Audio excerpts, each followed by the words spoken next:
Raj Report says, welcome to our Health and Healing Week. 2020 has been a year of triumph that we have all struggled with to overcome. This year, 2020, we says, welcome to Party with a Purpose, the Masquerade. We will present to you seminars such as physical health, emotional health, and domestic abuse.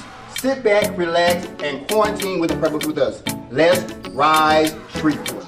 Are you happy with what you see in the mirror? Is your insides happy with how they feel? Physical health is extremely important even pre-COVID. It's really important to ensure that you take care of your physical health to ensure longevity in life. Do you know that physical health and mental health work hand in hand? Let's talk about it for a second. Your physical health can help you to sleep better. It helps to lower medical conditions. It helps to fight against chronic diseases. And it also helps to improve your mental health. How does that work with you? Because of COVID, a lot of people have been afraid to go to the gym. You have to social distance. So here's some things you can do for your physical health. You can walk in your neighborhood. This helps to increase your heart rate. This helps you to enjoy the scenery. It helps you to reduce anxiety and potentially stress. If you're more active, you can do a little running in your neighborhood. However, if you need to do a little bit more, I brought some items to show you things that you can do. You can use a jump rope. Jump rope is very good for plyometric. It helps to increase your heart rate and go into fat burning mode.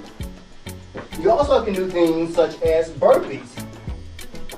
I'll show you two types of burpees. One is an advanced move where you jump here and you go up. That helps to increase your heart rate. And if you're not there yet, you can do a modified version. When you step down, you step back, step up, and you get right back up. Here's some other things you can use at home. A resistance band. These items can be purchased at Walmart. Simply step on it and do a curl. Also dumbbells. Dumbbells, curls, as well as shoulders. These things help to build muscles, helps decrease anxiety and stress, and helps your heart rate out. We talked about the things that are positive for physical workout and exercise, but we want to also point out that there can be some negative things when working out. You don't want to overexert your body as far as to cause harm to yourself, meaning heavy lifting, meaning working out too much, which those things can cause internal issues that can have joint issues, muscle issues, spasms. So be cautious of when working out, not to overexert yourself and or overdo it. Again, physical health helps to aid longevity to your life. It helps to lower your blood pressure, and it also helps you to help fight against certain things as in cancer. So keep in mind, physical health helps to increase your cardiovascular, which is your heart rate along with your blood pressure, along as you're moving, it's helping you sleep, and that's it. So today we are here and we are at the end of the year, and one of the, well, not one but several topics which come to mind, or shall I say not just one topic, but everyone is very aware of what's happening now. Our country and, well, the international, everywhere, globally, we are dealing with the pandemic. And just to kind of speak on some of the health issues within our communities as a result of what's going on now is kind of where I want to focus. So really, a lot of our, and I say our being many members of the Black community, have been plagued by this disease. And unfortunately, we have lost a number of people from this disease. And statistics have come out, and we have learned that a number of people within the Black community had previous or had existing medical conditions which may have ultimately caused their demise due to the COVID virus. And those things that I'm speaking about are the high blood pressure, diabetes, heart disease, the things that plague our communities are all things, if nothing else, that we learned this year. If we don't learn anything else this year, we definitely within our communities need to practice on and not just practice, but we need to care more and do more to promote healthy living environments that will help us, as well as help us physically. As my husband Marcus says, your physical health is of the utmost important, because if you are practicing physical health, then some of these things that plague our community, like high blood pressure, diabetes, heart disease, if we are being physical and taking care of our physical health, then some of these things we can't always change it all, but we can change some of those things that are plaguing our communities. So it is very important, because high blood pressure is one of the major things that's plaguing our community. And physical health, as Marcus said, can lower the blood pressure. Physical health can help you to lose some weight, which will also help to lower the blood pressure. Then you have also physical activity can also help you with diabetes. Their blood sugars can be lowered by you participating in physical health. Not only blood sugars can be lowered, but by physical health, but also by the things that we do within our kitchens, the things that we put into our bodies. Leads to diabetes. But the very things that we put into our bodies can lead to diabetes, and the very things that we put in our bodies can also lead to healthier bodies. It just depends upon the person. So, like I said, if there is nothing else that we take from, and there are so many lessons to be learned and that we can take from this year alone, but if nothing else, please, I encourage you, as I encourage myself and our fellow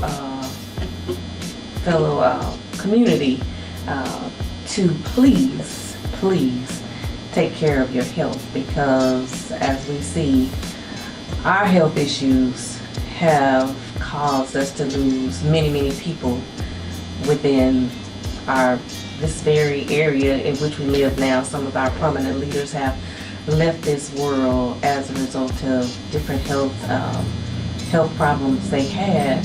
And so if we can, who are here today, if we can begin to take better care of ourselves and better care of our loved ones, then we can fight against this thing that has taken so many away from us. We're still here. This is December, so we still have time. So if you see this and if you are compelled to do something, please do so, because our health is at stake, and we need to make sure that we are here, and that if we take care of ourselves when things like this happen, then we will be in a better position to fight this thing. And that's really basically what I wanted to convey to our community, our local community here, is that there are things that we can do to help ourselves. We can take our blood pressure medicine, we can take our diabetic medicines, we can take our insulin, we can take our heart medications, we can take all of these things to help us with those things that we already have. If we already have it, then what better way to take care of yourself than to do what you already know to do. You already know to do it, So I encourage you here today to do what it is that you need to do to take care of yourself so that you can be here for your loved ones and that you can live healthy lives and not be destroyed by something that is coming and is due to leave, because as I always say, nothing lasts forever. So this COVID-19, it has to go, but don't go with it. We need you to be here, and we need you to take better care of your health and take better care of your family members as well. If that means getting out to different appointments, to see your doctors, and those questions you may have about those different medications that you've been prescribed, don't just not take them because it made you feel bad. If it made you feel bad, tell the doctor it made you feel bad. That's one thing that I say. I need to know that, because one thing I can tell you for sure, you are with you more than I am with you. So if there is something going on with you, there's something I need to know about. So please, I encourage you, don't leave with COVID. Stay here. Let us all stay here, and let us all focus on being healthy as possible by doing the necessary things to take care of ourselves. Thank you. I heard you say that physical exercise can help lower diabetes and your hypertension. Is it possible to exercise that the pills you're taking can be, removed, or is that per basis or what? And very much so. I always tell my patients, look, the medication that you are on now are not the end of it all. Just like you weren't on medications before, you cannot be on medications. You can stop those very medications if you put in the necessary time, the work, and the effort to get off of them. I've had several patients that have been with diabetes and actually knew what it was that they were doing that caused them to get there. So just by doing simple blood tests, same blood test that determined that they had diabetes, then they turned around and 3 months later, after they corrected the very things that they were doing, that number decreased to where it would have been had they not started the role they were on. So medication is not the end of it all, because just like you started the medications, you can be taken off that medication.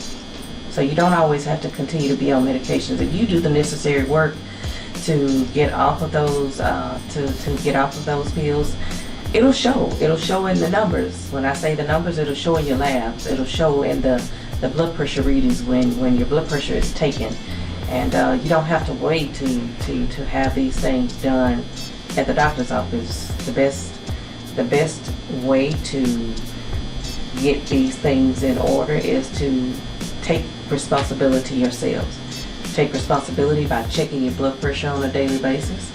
Take responsibility if you are diabetic. Check your blood sugar. Okay, what am I doing? What have I done to cause my blood sugar to go up? But more so, it is up to the individual to actually do what is necessary to improve their overall health. It is up to the individual. One more question. This should be pretty simple. What are some things that's causing high blood pressure and high cholesterol, all those things? What are some things that are doing that? What they're causing them? Well, let me say this. There are a number of risk factors for high blood pressure, and there are a number of things that are in your control, and there are a number of things that you can't control. You cannot control your family genes. You are who you are. You can't control that. And some people are prone to having different disease processes because of their family history. So we can't control that. But the things we can control is what we intake. What we intake in our bodies. If we intake a lot of fried foods, you can expect to have a high cholesterol. I mean, if you intake a lot of salt, you may expect to have a high blood pressure. So there are things that you can control And there are things that you don't have control over. You don't have control over your age. You're gonna age. You're gonna get older. But as you get older, and don't start when you get old by taking care of yourself. Start now, but you can't control that. You can't control the age. You can't control time. So the things that you can control, the things that can play a part in increasing your blood pressure, whether it be the salt intake, whether it be alcohol. Alcohol can also cause an increase in your blood pressure. Whether it be your weight, your physical weight. You have to get that weight down, and you'll see that if you get your weight down, you can also control your blood pressure. As far as diabetes, I know one of the big myths out there is that I don't eat a lot of sweets, so how did I get diabetes? But this is the thing, diabetes is not just a disease of you eating sweets. It's not a disease of you eating candies. It's a disease of those things that break down into sugars. When you intake bread, when you intake pasta, when you intake, what else? Come on, give me some other things that we intake that we know that are rice, yes, potatoes. When you intake these things, the ultimate product that ends or is left is sugar. And so if you eat enough of those things, you're going to have an increase in your blood sugar. So it's not a matter of, it is a matter of what you can do. The risk factors that you can control. You can control what you put into your body. Like I said, you can't control your family dynamics, your genes. You cannot control your age. As we get older, we tend to have, but like I said, start in the beginning of taking care of yourself, so that as you get older, that risk factor that we cannot control, because we're all going to get older the longer we live here. But as you get older, if you take care of yourself in the beginning, then you'll have less problems at the end.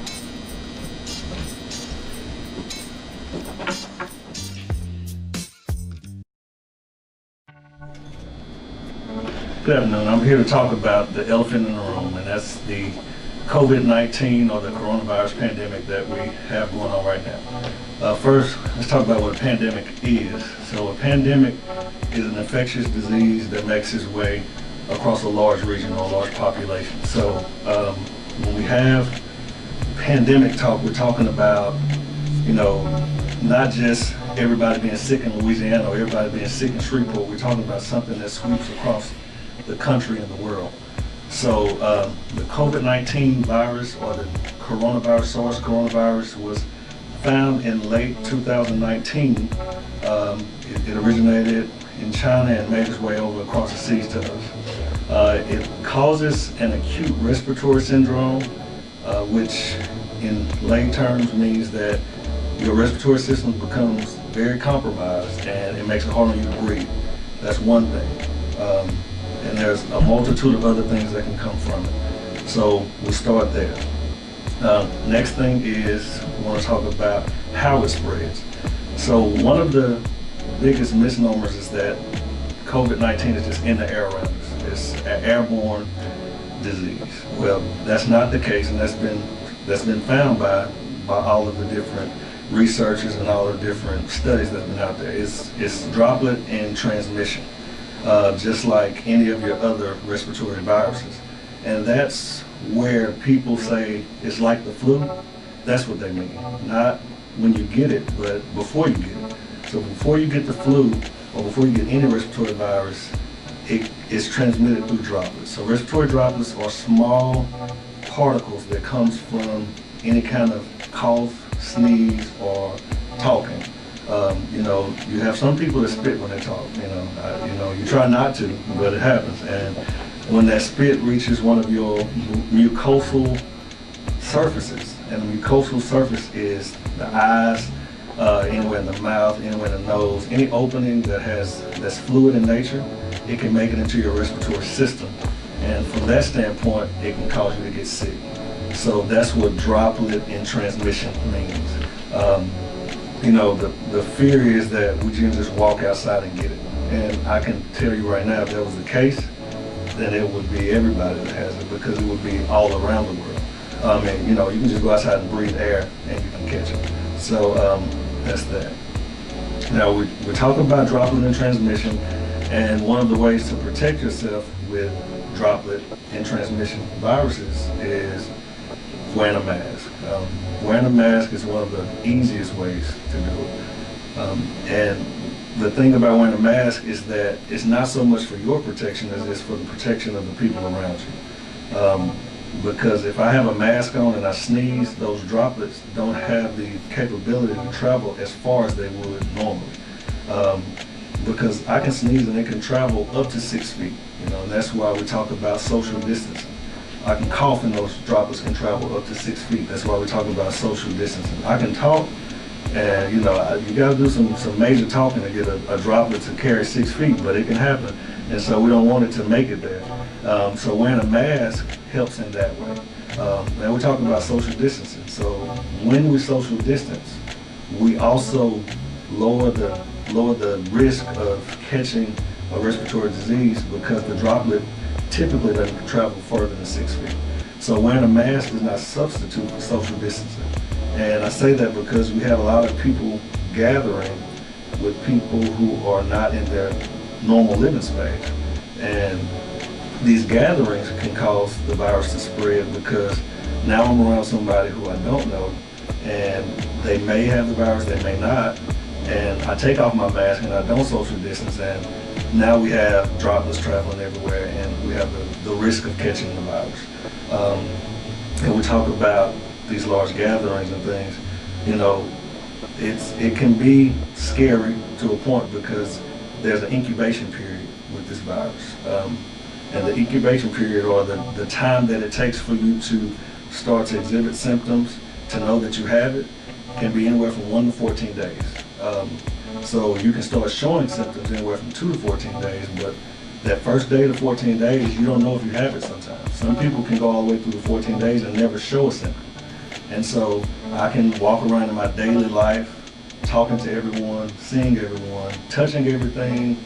My droplets go everywhere. I'm doing that, and I'm spreading this virus. And so that is one of the scariest things. And here again, it's just like the flu. You can have the flu and just feel like you have just a regular cold or a regular sinus infection. And as you walk around, you're still spreading it. And so we want to make sure that we are mindful of these things. So if I'm exposed to someone who has the virus, then I have to watch myself. And when I say watch myself, if there's any symptom that you get that is abnormal to you. So I haven't been coughing, and all of a sudden I start coughing and I was exposed to someone. Well, that may be that I have COVID-19.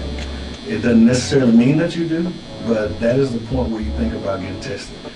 Coughing, headache, sneezing, fever, chills. And chills is a big thing right now with this strain. This strain of the virus, we've seen a lot of chills. We've seen a lot of patients come in with chills, a lot of people come in with chills. The other side, one of the other symptoms is loss of taste or smell. Typically, if you get to that point, you know you have it. And you go ahead and get tested, and you go ahead and remove yourself or social distance or quarantine actually, and stay away from people because we don't want that to spread that way. From a healthcare provider side of it, we see a lot of people catch this virus. This virus does not discriminate at all. As it first started and we first got information about it, the first thing we said is that it affects older people who have other comorbidities. And when I say comorbidities, other things like diabetes, or you have hypertension, or you have asthma, or you have any one of those things. That's what was first said about it. What we've seen is that it doesn't discriminate against age. It doesn't discriminate against any comorbidity or any other sickness. I've seen an 80-year-old come in with hypertension, diabetes, all those things, and leave the hospital. I've seen a 30-year-old come in with nothing and leave the hospital in the way you don't want to. And so it does not discriminate. If we want to make sure that we're being safe. We want to make sure that we're being safe for ourselves and for those around us, because if we spread this disease to others unknowingly, we could harm them in a very detrimental way. So we talk about wearing masks, and there's controversy there. You want to wear a mask. You want to not wear a mask. Wearing a mask in public protects yourself and others. Then we talk about social distancing. The next thing, and I feel like the most important thing, is washing hands. We live in a microwave society now. We want everything quickly, so everybody gets this hand sanitizer. We wipe our hands with hand sanitizer, and we think we're good. Well, the one thing about hand sanitizer, you want the hand sanitizer to have at least 60% alcohol, but you have this hand sanitizer, you wipe your hands, but the germs that are on your hands are still on your hands. Now, it's going to kill a lot of those germs, but whatever spot that you miss, those germs are still there. So hand sanitizer is not a substitute for washing hands. It's in addition to washing hands. So I want to use hand sanitizer when I can't get to a sink, but as soon as I can get to a sink, I want to wash my hands because it spreads by droplet. But one of the things the droplets can do, they go in the air and then they land on the surface. Now we don't know exactly how long it lives when it lands on that surface, but once it lands on that surface and I touch it, and when I touch it, I put my hands up to my mouth, or I want to get some gum, so I put some gum in my mouth. Well, at that point, I have exposed myself. I touch this surface that has been exposed to a respiratory droplet, and then I rub my eye because it's itching, or I go to the gas pump, pump gas, and I get back in the car, and I touch my nose, rub my nose. Those are the ways that you can spread the virus, and that's why it's a silent in transmission, because you don't always know that you're going to get it. And we're now in the midst of what we call respiratory season. So during respiratory season, the thought is because it's cold outside, I go outside and my lungs get sick. Well, actually what happens when it gets cold outside, we tend to congregate on the inside of buildings. We tend to be closer together because we're cooler, we're colder, and we want to be warmer. And so everybody's touching the same things and everybody's doing the same things. And now you have rapid spread of these viruses that can occur. And so we want to make sure that we're taking every precaution that we can and staying as clean and as sanitary as possible. From the healthcare side of it, or healthcare provider side of it, to talk about the different patients that you see, like I say, you see the patient that has no symptoms. So they get tested and they get a positive test and they say, well, I got this positive test, but I just don't believe it because I don't have any symptoms. I'm not sick, I'm not this, I'm not that. And that's true, you can have that happen. The next person catches it and they have slight symptoms, They'll have a cough or they'll have a runny nose. They just think they have like a regular seasonal virus, or they may think their sinuses are acting up. Then you have your next person who catches it, they become really short of breath, and as they become short of breath, they have to come into the hospital and they have to get admitted. They become short of breath, we get that shortness of breath fixed pretty quickly, they get to go home. You have another patient that's severely short of breath and they need more oxygen support when they get into the hospital, and they may stay in for 2 to 3 weeks, but they get to go home. Then you have the one that is sick. When I say sick, I mean we tried every modality of oxygen that we could give them, and we get to the point where we have to put a tube in their throat, and once they get that tube, a lot of times it's hard to get them off, and then or to get the tube out of their mouth. And those patients can leave in a way that we don't want to leave the hospital. And so, it's not just about being safe for yourself, it's about being safe for everyone. It's about making sure that we as humans and we as people who care about people, and in the Christmas season, we have this cheer and we have this good sense of goodwill toward people. Well, one of those ways to spread that goodwill toward people is to make sure that we're trying to protect each other. This virus has spread quickly, and one of the things that, on the positive side, we see all the deaths. We see 600,000 plus deaths right now, and we all just think that everybody dies. Everybody doesn't die, but that doesn't mean that you go out and just be free and just do whatever you want just because I'm young and I feel like I'm not gonna die. We want to make sure that we take care of each other, because seeing those patients in the hospital who can't have visitors.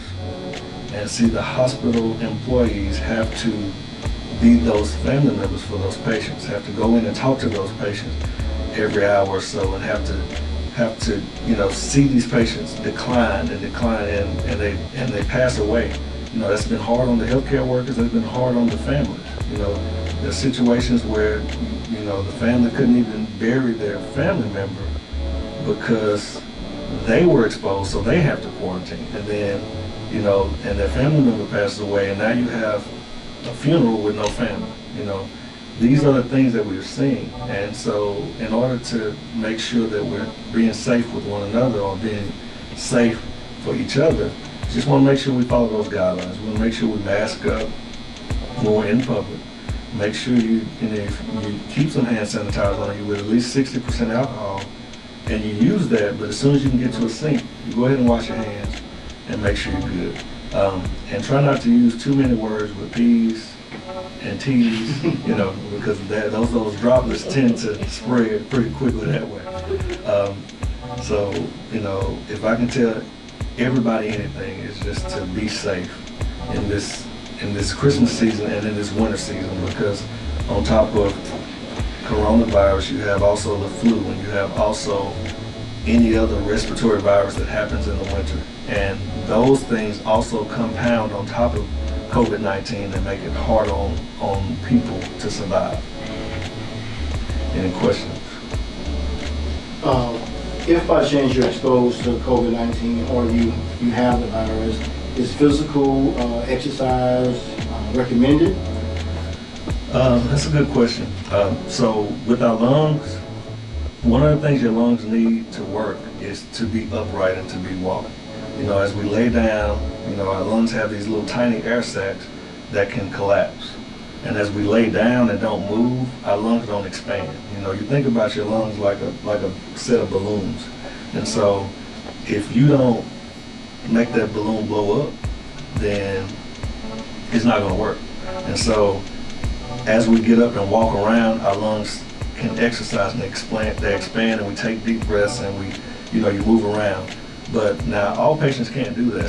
Some get sick enough to where they can't, and that's where you have the issue, because now you're trying to help them get their shortness of breath under control, and they can't get up and walk around like a normal person, and that's one of the ways we help.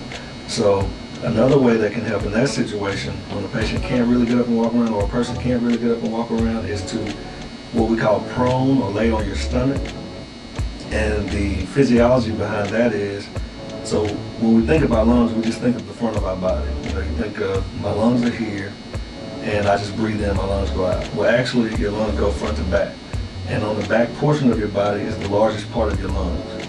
And so air rises up. So if I'm having a hard time walking around, or even if I'm not, when I get a COVID-19 diagnosis, it's good to lay on your stomach as much as you can, because that air is going to rise up, and it gives that air more space to get oxygen, which can go out to your body and give your body the oxygen that you need to get through the tough time.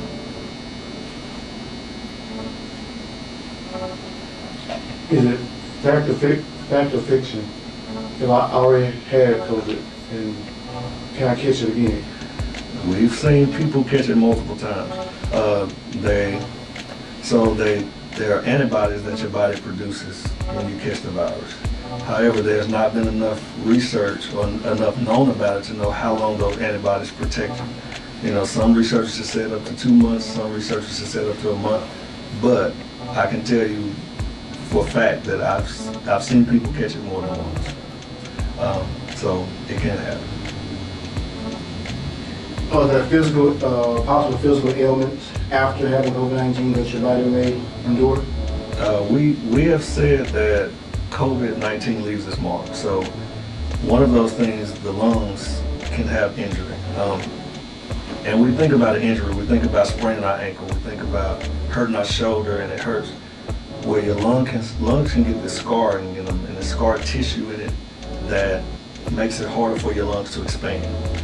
Your lungs become less like a balloon and more like something that's harder to expand. I can't think of an analogy for that, but you want your lungs to be very fluid and loose so they can expand, and they're elastic, so they go back to their steady state and expand.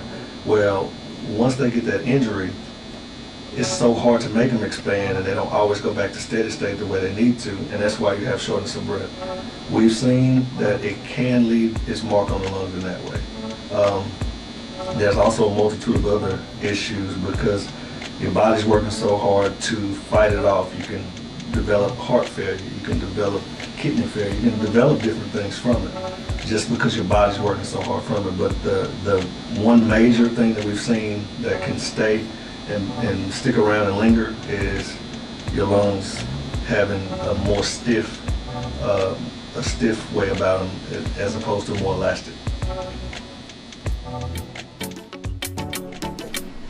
Hello, and thank you so much for attending our Health and Healing Week. Rise Shreveport is a nonprofit organization in Shreveport, Louisiana, and overall we deal with a holistic approach of the community. RISE stands for Resilient Individuals Striving for Excellence. Long story short, we want to help educate the community with ways to bounce back. Our five components are physical health, mental health, emotional health, financial health, and spiritual health. 2020 has been a year like no other. We want to give you some tips on how to bounce back into 2021 and to know that things are possible. We thank you for attending. Enjoy your holiday. For more information, follow us on Facebook, Instagram, visit our website at www.riseshreveport.com. And remember, let's rise Shreveport.